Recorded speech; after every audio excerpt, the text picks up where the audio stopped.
You will have heard that overnight New Zealand time there have been explosions at the Hamid Karzai International Airport in Kabul, Afghanistan. US military forces involved in the international operation to secure the airport and assist with the evacuation of foreign nationals and refugees were killed in this terrorist attack.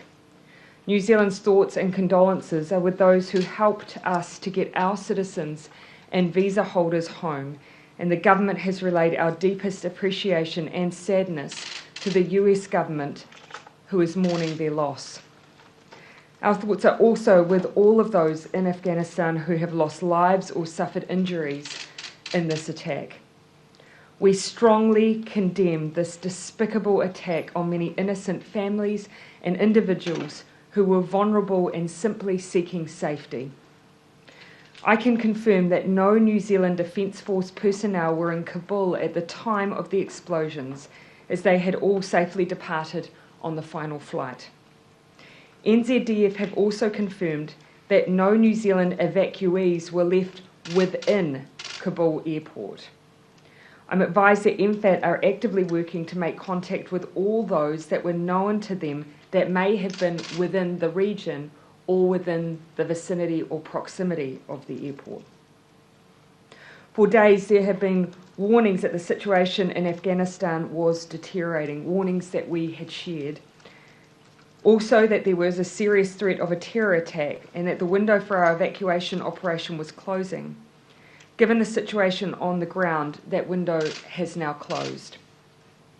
The Ministry of Foreign Affairs and Trade remain in close contact with New Zealand citizens and permanent residents in Afghanistan who had previously registered on safe travel or otherwise made contact.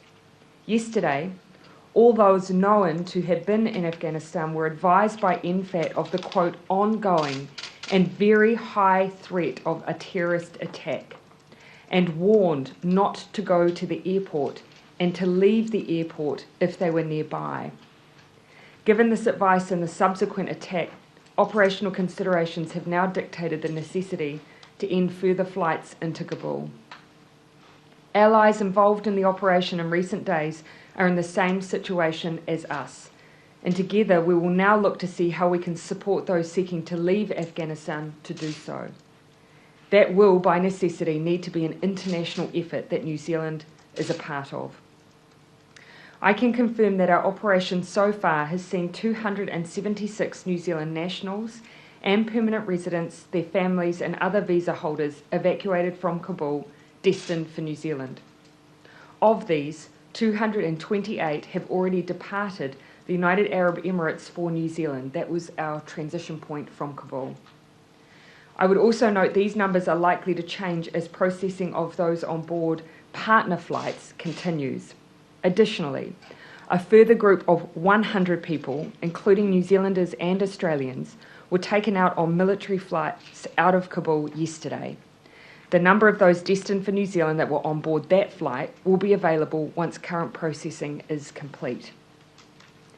Over the course of the mission, the NZDF aircraft undertook 3 flights out of Kabul and successfully assisted in bringing out hundreds of evacuees who are destined for both New Zealand and Australia.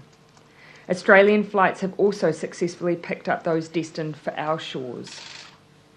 I want to thank Prime Minister Morrison and the Australian Defence Force, with whom we have once again acted alongside in the Anzac spirit to protect and bring home each other's citizens.